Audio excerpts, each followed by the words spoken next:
રોજ મારા પૂજ્ય પિતાશ્રી સ્વ બાબુભાઈ રામસુરભાઈ વાંક તેમજ મારા કાકા સ્વ બટુકભાઈ રામસુરભાઈ વાંક પરિવાર દ્વારા દર વર્ષની જેમ મહિલા દિવસે સ્વાભાવિક છે મહિલા સશક્તિકરણ જ્યારે વિશ્વ મહિલા દિવસ હોય ત્યારે રાજકોટ જનાના હોસ્પિટલ સિવિલ હોસ્પિટલ હોય કે પદ્મકુંવર બા કે કોઈ પ્રાઇવેટ હોસ્પિટલ હોય ત્યાં પણ દીકરીનો જન્મ થતો હોય, જે બેનને દીકરીનો જન્મ થતો હોય એને ખરા અર્થમાં સોનાની ચૂક, એક પુષ્પરૂપી ગુલાબ તેમજ ₹100 રોકડ પુરસ્કાર તેમજ ગાયનું શુદ્ધ ઘી જે અમારી જ ગૌશાળામાં છે, ગાયનું ચોખ્ખું ઘી.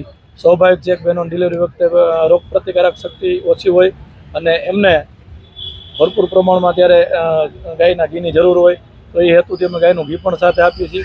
ત્યારે આજ રોજ રાજકોટ જનાના હોસ્પિટલ ખાતે અત્યારે અમે કુલ 8 દીકરીઓને જન્મને વધાવી છે.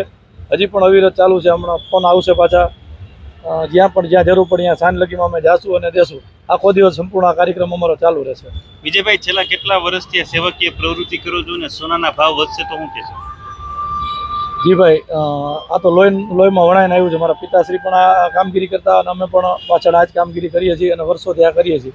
અને તમે જે વાત કરી ગોલ્ડની કે સોનાના ભાવ વધે તો શું કરશું, પણ હું સોશિયલ મીડિયા આપણા મીડિયાના માધ્યમથી કહું છું ને કે ગંભીરતાપૂર્વક કહું છું કે આજ નહીં કદાચ 15 વર્ષે મારા ખોરિયામાં પ્રાણ છે ને હું મારો જીવ આમ સલામત છે ત્યાં લગી, મારું શરીર સાથ છે ત્યાં લગી ગમે એટલો સોનાનો ભાવ થાય પણ રાજકોટ શહેર ખાતે મહિલા દિવસ નિમિત્તે જ્યાં પણ દીકરીનો જન્મ થતો હોય ત્યાં સોનાની ચૂક અને જે નક્કી કરેલી વસ્તુ એ અવિરત અમારી ચાલુ રહેશે. એમાં કોઈ પેપર આજે નથી ને કાલે નથી. Okay, ready.